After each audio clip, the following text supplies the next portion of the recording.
ಈ ಬಗ್ಗೆ ಮತ್ತಷ್ಟು ಲೈವ್ ಡೀಟೇಲ್ಸ್ ಸಿಐಡಿ ಕಚೇರಿ ಮುಂಭಾಗದಿಂದಲೇ ನಮ್ಮ ಪ್ರತಿನಿಧಿ ಪ್ರಜ್ವಲ್ ನೀಡ್ತಾ ಹೋಗ್ತಾರೆ. ಪ್ರಜ್ವಲ್, ರೇವಣ್ಣನವರನ್ನ ಅರೆಸ್ಟ್ ಮಾಡಲಾಗಿದೆ ಅನ್ನುವಂತಹ ಲೇಟೆಸ್ಟ್ ಅಪ್ಡೇಟ್ಸ್ ಲಭ್ಯವಾಗ್ತಿದೆ. ವಾಟ್ ನೆಕ್ಸ್ಟ್ ಹಾಗಾದ್ರೆ? ಸಭಾ ಈಗಾಗಲೇ ರೇವಣ್ಣ ಅವರನ್ನ ಬಂಧಿಸುವಂತ ಒಂದು ಕೆಲಸವನ್ನ SIT ಅಧಿಕಾರಿಗಳು ಮಾಡಿರುವಂತದ್ದು. ಅದರಲ್ಲೂ ಕೂಡ ಕಿಡ್ನಾಪ್ ಪ್ರಕರಣದಲ್ಲಿ ಅಂದ್ರೆ KR ನಗರದಲ್ಲಿ ದಾಖಲಾಗಿದ್ದಂತ ಒಂದು ಕಿಡ್ನಾಪ್ ಪ್ರಕರಣ ಏನಿದೆ ಆ ಒಂದು ಪ್ರಕರಣದಲ್ಲಿ ಈಗಾಗಲೇ ಬಂಧಿಸುವಂತ ಒಂದು ಕೆಲಸವನ್ನ ಮಾಡಿದ್ದಾರೆ. ಇಲ್ಲಿ ಸಂತ್ರಸ್ತೆ ಹೇಳಿಕೆಯನ್ನ ಈಗಾಗಲೇ ಬಸವನಗುಡಿ ಮಹಿಳಾ ಪೊಲೀಸ್ ಠಾಣೆಯಲ್ಲಿ ದಾಖಲಿಸಿಕೊಳ್ಳುವಂತ ಒಂದು ಕೆಲಸವನ್ನ ಕೂಡ ಪೊಲೀಸ್ ಅಧಿಕಾರಿಗಳು ಮಾಡ್ತಾ ಇರುವಂತದ್ದು. ಅನಂತರದಲ್ಲಿ ರೇವಣ್ಣ ಅವರನ್ನ ಮೆಡಿಕಲ್ ಟೆಸ್ಟ್ಗೆ ಕರೆದುಕೊಂಡು ಹೋಗುವಂತ ಒಂದು ಕೆಲಸವನ್ನ ಮಾಡ್ತಾರೆ.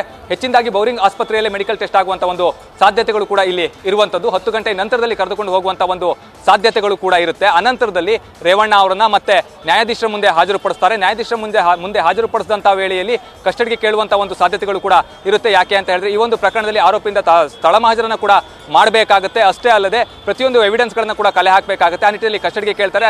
ಅದೇ ರೀತಿಯಲ್ಲಿ ರೇವಣ್ಣ ಅವರಿಂದ ಕೂಡ ಹೇಳಿಕೆಯನ್ನು ದಾಖಲಿಸಿಕೊಳ್ಳುವಂತಹ ಒಂದು ಕೆಲಸವನ್ನ ಮಾಡ್ತಾರೆ. CRPC 162 ಅಡಿಯಲ್ಲಿ ಈ ಒಂದು ಹೇಳಿಕೆಯನ್ನು ದಾಖಲಿಸಿಕೊಳ್ಳುವಂತಹ ಒಂದು ಕೆಲಸವನ್ನ SIT ಅಧಿಕಾರಿಗಳು ಮಾಡಬೇಕಾಗುತ್ತೆ. ರೇವಣ್ಣ ಅವರು ಯಾವ ರೀತಿಯ ಒಂದು ಹೇಳಿಕೆಯನ್ನು ಕೊಡ್ತಾರೆ ಅನ್ನುವಂಥದ್ದು ಕೂಡ ಇಲ್ಲಿ ಪ್ರಮುಖವಾಗ್ತಾ ಹೋಗುತ್ತೆ. ಅದೇ ರೀತಿಯಲ್ಲಿ ಕಿಡ್ನಾಪ್ ಆಗಿರುವಂತಹ ಒಂದು ಸಂತ್ರಸ್ತೆ ಏನಿದ್ದಾರೆ ಅವರು ಕೂಡ ಒಂದು ಹೇಳಿಕೆಯನ್ನು ದಾಖಲಿಸಬೇಕಾಗುತ್ತೆ. ಪೊಲೀಸ್ ಮುಂದೆ ಕೊಟ್ಟಿರುವಂತಹ ಹೇಳಿಕೆಯನ್ನೇ ನ್ಯಾಯಾಧೀಶರ ಮುಂದೆ ಕೂಡ ಕೊಡಬೇಕಾಗುತ್ತೆ. ಅನಂತರದಲ್ಲಿ ಈ ಒಂದು ಕೇಸ್ ಏನಿದೆ ನಿಜಕ್ಕೂ ಕೂಡ ಮುಂದಿನ ದಿನಗಳಲ್ಲಿ SIT ಅಧಿಕಾರಿಗಳು ಮತ್ತೆ ತನಿಖೆಯನ್ನು ಮುಂದುವರಿಸ್ತಾ ಹೋಗ್ತಾರೆ. ಅದೇ ರೀತಿಯಲ್ಲಿ ಸ್ಥಳ ಮಹಾಜರನ್ನ ಮಾಡುವಂತಹ ಒಂದು ಕೆಲಸವನ್ನ ಕೂಡ ಮಾಡ್ತಾರೆ. ಅಲ್ಲಿ ಮಹಿಳೆಯಿಂದಲೂ ಕೂಡ ಸ್ಥಳ ಮಹಾಜರು ಮಾಡುವಂತಹ ಒಂದು ಕೆಲಸವೂ ಕೂಡ ಆಗುತ್ತೆ. ಕಾರಣ ಏನು ಅಂತ ಹೇಳಿದ್ರೆ ಈ ರೀತಿಯ ಪ್ರಕರಣಗಳು ಆದಂತಹ ಸಂದರ್ಭದಲ್ಲಿ ವಿಕ್ಟಿಮ್ ಏನಿರ್ತಾರೆ ಅವರು ಕೂಡ ಸ್ಥಳ ಮಹಾಜರು ಅವರಿಂದಲೂ ಕೂಡ ಸ್ಥಳ ಮಹಾಜರು ನಡೆಸ್ತಾರೆ. ಅದೇ ರೀತಿಯಲ್ಲಿ ಆರೋಪಿಯನ್ನು ಕರೆದುಕೊಂಡು ಹೋಗಿಯೂ ಕೂಡ ಸ್ಥಳ ಮಹಾಜರು ಮಾಡುವಂತಹ ಒಂದು ಕೆಲಸವನ್ನ ಮಾಡ್ತಾ ಹೋಗ್ತಾರೆ. ಈಗಾಗಲೇ SIT ಅಧಿಕಾರಿಗಳು ರೇವಣ್ಣ ಅವರನ್ನ ಬಂಧಿಸಿರುವುದಾಗಿ ಅವರಿಗೆ ಖಚಿತಪಡಿಸಿರುವಂತದ್ದು. ಹಾಗಾಗಿ ಅವರನ್ನ ಈ ಒಂದು ಪ್ರಕರಣದಲ್ಲಿ ವಿಚಾರಣೆಯನ್ನ ಮಾಡ್ತಾರೆ. ಅಂದ್ರೆ ಸಂತ್ರಸ್ತ ಈ ರೀತಿಯ ಒಂದು ಹೇಳಿಕೆಯನ್ನು ಕೊಟ್ಟಿದ್ದಾರೆ, ನೀವೇನು ಹೇಳ್ತೀರಾ ಅನ್ನೋದ್ರ ಬಗ್ಗೆ ಕೂಡ ಇಲ್ಲಿ ಪ್ರಶ್ನೆ ಕೇಳ್ತಾ ಹೋಗ್ತಾರೆ. ಅದೇ ರೀತಿಯಲ್ಲಿ A2 ಆರೋಪಿಯನ್ನು ಕೂಡ ಬಂಧಿಸಿದ್ರಲ್ಲ, ಅವರು ಕೊಟ್ಟಿರುವಂತಹ ಒಂದು ಸ್ಟೇಟ್ಮೆಂಟ್ನ ಆಧಾರದ ಮೇಲೆಯೂ ಕೂಡ ಪ್ರಶ್ನೆಯನ್ನ ಮಾಡ್ತಾರೆ. ಅದೇ ರೀತಿಯಲ್ಲಿ ನೀವು ಯಾವಾಗ ಇವ್ರನ್ನ ಭೇಟಿಯಾಗಿದ್ರಿ ಅನ್ನೋದ್ರ ಬಗ್ಗೆ ಕೂಡ ಅವರು ಪ್ರಶ್ನೆಯನ್ನ ಕೇಳಬಹುದು. ಹಾಗೆ ಈ ಒಂದು ಪ್ರಕರಣಕ್ಕೆ ಸಂಬಂಧಪಟ್ಟಂತೆ ನೀವು ಅವ್ರನ್ನ ಕಿಡ್ನಾಪ್ ಮಾಡಿಸಿದ್ರಾ, ಯಾಕಾಗಿ ಆ ಒಂದು ಕಿಡ್ನಾಪ್ ಅನ್ನ ಮಾಡಿಸಿದ್ರಿ ಅನ್ನುವಂಥ ಒಂದು ಪ್ರಶ್ನೆಯನ್ನ ಕೂಡ ಕೇಳ್ತಾರೆ. ಇಲ್ಲಿ ಸಂತ್ರಸ್ತೆ ಹೇಳಿರುವಂತಹ ಹೇಳಿಕೆ ಏನಿದೆ ಅದು ಪ್ರಮುಖವಾಗ್ತಾ ಹೋಗುತ್ತೆ.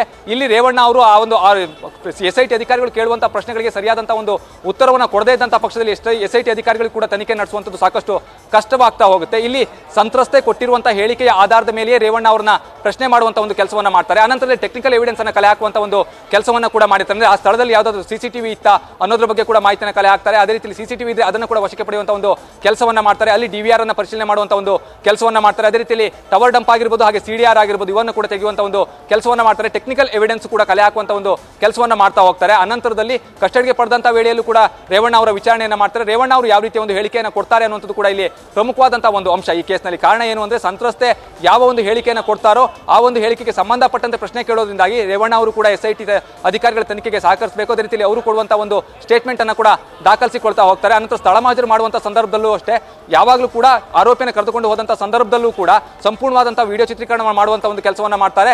ಸಂತ್ರಸ್ತೆ ಹೇಳಿರುವಂತಹ ಒಂದು ಸ್ಥಳಗಳೇನಿರುತ್ತೆ ಅಲ್ಲೂ ಕೂಡ ಆರೋಪಿಯನ್ನು ಕರೆದುಕೊಂಡು ಹೋಗಿ ಸ್ಥಳ ಮಹಾಜರು ಮಾಡುವಂತಹ ಒಂದು ಕೆಲಸವನ್ನು SIT ಅಧಿಕಾರಿಗಳು ಮಾಡ್ತಾ ಹೋಗ್ತಾರೆ. ಇಲ್ಲಿ ಸಂತ್ರಸ್ತೆ ಹೇಳಿಕೆ, ಅದೇ ರೀತಿಯಲ್ಲಿ ರೇವಣ್ಣ ಅವರು ಕೊಡುವಂತಹ ಒಂದು ಹೇಳಿಕೆ ಇದೆ ಅದು ಕೂಡ ಪ್ರಮುಖವಾಗ್ತಾ ಹೋಗುವಂಥದ್ದು.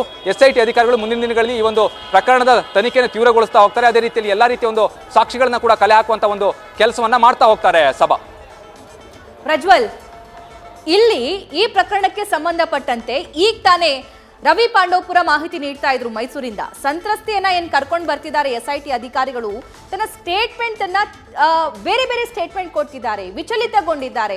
ಒಂದು ಸ್ಟೇಟ್ಮೆಂಟ್ಗೂ ಇನ್ನೊಂದು ಸ್ಟೇಟ್ಮೆಂಟ್ಗೂ ತಾಳೆ ಆಗ್ತಿಲ್ಲ ಅಂತ. ಇದು ರೇವಣ್ಣನವರ ಮೇಲೆ ಯಾವ ರೀತಿಯಾಗಿ ಪ್ರಭಾವ ಬೀರಬಹುದು ಹಾಗಾದ್ರೆ? ಖಂಡಿತವಾಗಿಯೂ ಕೂಡ ಸಭಾ ಸಂತ್ರಸ್ತೆ ಕೊಡುವಂತ ಹೇಳಿಕೆ ಏನಿದೆ ಅದೇ ಇಲ್ಲಿ ಪ್ರಮುಖವಾಗ್ತಾ ಹೋಗುತ್ತೆ. ಒಂದೊಮ್ಮೆ ಸಂತ್ರಸ್ತೆ ಕಿಡ್ನಾಪ್ ಆಗಿಲ್ಲ ಅನ್ನುವಂಥ ಒಂದು ಹೇಳಿಕೆಯನ್ನು ಕೊಟ್ಟರೆ ಖಂಡಿತವಾಗಿಯೂ ಕೂಡ ರೇವಣ್ಣ ಅವರಿಗೆ ಇದು ಪ್ಲಸ್ ಆಗ್ತಾ ಬರುತ್ತೆ. ಒಂದೊಮ್ಮೆ ಸಂತ್ರಸ್ತೆ ಏನಾದರೂ ಕಿಡ್ನಾಪ್ ಆಗಿದೆ, ರೇವಣ್ಣ ಅವರು ನನ್ನನ್ನು ಕಿಡ್ನಾಪ್ ಮಾಡಿದ್ರು ಅನ್ನುವಂಥ ಒಂದು ಏನಾದರೂ ಸ್ಟೇಟ್ಮೆಂಟ್ ಅನ್ನು ಕೊಟ್ಟರೆ ಖಂಡಿತವಾಗಿಯೂ ಕೂಡ ಇದು ರೇವಣ್ಣ ಅವರಿಗೆ ಕಂಟಕವಾಗ್ತಾ ಹೋಗುತ್ತೆ. ಇಲ್ಲಿ ಸಂತ್ರಸ್ತೆ ಕೊಡುವಂಥ ಒಂದು ಹೇಳಿಕೆ ಏನಿದೆ ಅದೇ ಪ್ರಮುಖವಾಗ್ತಾ ಹೋಗುವಂಥದ್ದು. ಕಾರಣ ಏನು ಅಂತ ಹೇಳಿದ್ರೆ ಪೊಲೀಸರ ಮುಂದೆ ಕೊಟ್ಟಂಥ ಸ್ಟೇಟ್ಮೆಂಟ್ ಅನ್ನೇ ಅವರು ನ್ಯಾಯಾಧೀಶರ ಮುಂದೆ ಕೂಡ ಕೊಡಬೇಕಾಗುತ್ತೆ. ಅಲ್ಲೂ ಕೂಡ CRPC 164 ಅಡಿಯಲ್ಲಿ ಹೇಳಿಕೆಯನ್ನು ದಾಖಲಿಸಿಕೊಳ್ಳೋದ್ರಿಂದಾಗಿ ಸಂತ್ರಸ್ತೆ ಕೊಡುವಂತ ಹೇಳಿಕೆ ಏನಿದೆ ಅದರ ಮೇಲೆಯೇ ಈ ಒಂದು ಪ್ರಕರಣ ನಿಂತಿರುವಂತದ್ದು. ಸಂತ್ರಸ್ತೆ ಏನಾದರೂ ವಿಚಲಿತರಾದ್ರು ಅಂತ ಹೇಳಿದ್ರೆ ಖಂಡಿತವಾಗಿಯೂ ಕೂಡ ಎವಿಡೆನ್ಸ್ ಏನಿದೆ ಅದನ್ನ ಕಲೆಕ್ಟ್ ಮಾಡುವಲ್ಲಿ SIT ಅಧಿಕಾರಿಗಳು ವಿಫಲರಾಗ್ತಾ ಹೋಗ್ತಾರೆ. ಯಾಕೆ ಅಂತ ಹೇಳಿದ್ರೆ ಸಂತ್ರಸ್ತೆ ಗಂಟೆಗೆ ಒಂದು ಹೇಳಿಕೆಯನ್ನು ಕೊಡ್ತಾ ಹೋದ್ರೆ ನಿಜವಾಗ್ಲೂ ಕೂಡ SIT ಅಧಿಕಾರಿಗಳಿಗೆ ತನಿಖೆಯನ್ನು ಮಾಡಲಿಕ್ಕೆ ಸಾಧ್ಯವಾಗೋದಿಲ್ಲ. ಅದೇ ರೀತಿಯಲ್ಲಿ ಮಹಾಜನ ನಡೆಸುವಂಥದ್ದು ಕೂಡ ತುಂಬಾ ಕಷ್ಟವಾಗ್ತಾ ಹೋಗುತ್ತೆ. ಹಾಗಾಗಿ ಸಂತ್ರಸ್ತೆಯ ಒಂದು ಹೇಳಿಕೆ ಏನಿರುತ್ತೆ ಅದರ ಆಧಾರದ ಮೇಲೆಯೇ ಈ ಒಂದು ಪ್ರಕರಣ ನಿಂತಿರುವಂಥದ್ದು. ರೇವಣ್ಣ ಅವರಿಗೆ ಸಂತ್ರಸ್ತೆ ಕೊಡುವಂತ ಒಂದು ಹೇಳಿಕೆ ಏನಿದೆ ಅದೇ ಅವರಿಗೆ ಕಂಟಕವಾಗುವಂತ ಒಂದು ಸಾಧ್ಯತೆ ಇರುತ್ತೆ. ಇಲ್ಲಿ ಸಂತ್ರಸ್ತೆ ಏನಾದರೂ ಸ್ಟೇಟ್ಮೆಂಟ್ ಅನ್ನ ಸರಿಯಾಗಿ ಕೊಡ್ಲಿಲ್ಲ ಅಂತ ಹೇಳಿದ್ರೆ, ಅಂದ್ರೆ ನೀವು ಹೇಳಿದಂತೆ ಅವರೇನಾದ್ರು ವಿಚಲಿತರಾಗಿ ಸ್ಟೇಟ್ಮೆಂಟ್ ಅನ್ನ ಕೊಡ್ತಾ ಹೋದ್ರೆ ಇಲ್ಲಿ ರೇವಣ್ಣ ಅವರಿಗೆ ಸಾಕಷ್ಟು ಪ್ಲಸ್ ಆಗ್ತಾ ಹೋಗುತ್ತೆ. ಅದೇ ರೀತಿ ಅವರ ವಕೀಲರು ಕೂಡ ಆ ಒಂದು ಸ್ಟೇಟ್ಮೆಂಟ್ ಅನ್ನ ಇಟ್ಕೊಂಡು ಸಾಕಷ್ಟು ಕ್ರಾಸ್ ಮಾಡುವಂತ ಒಂದು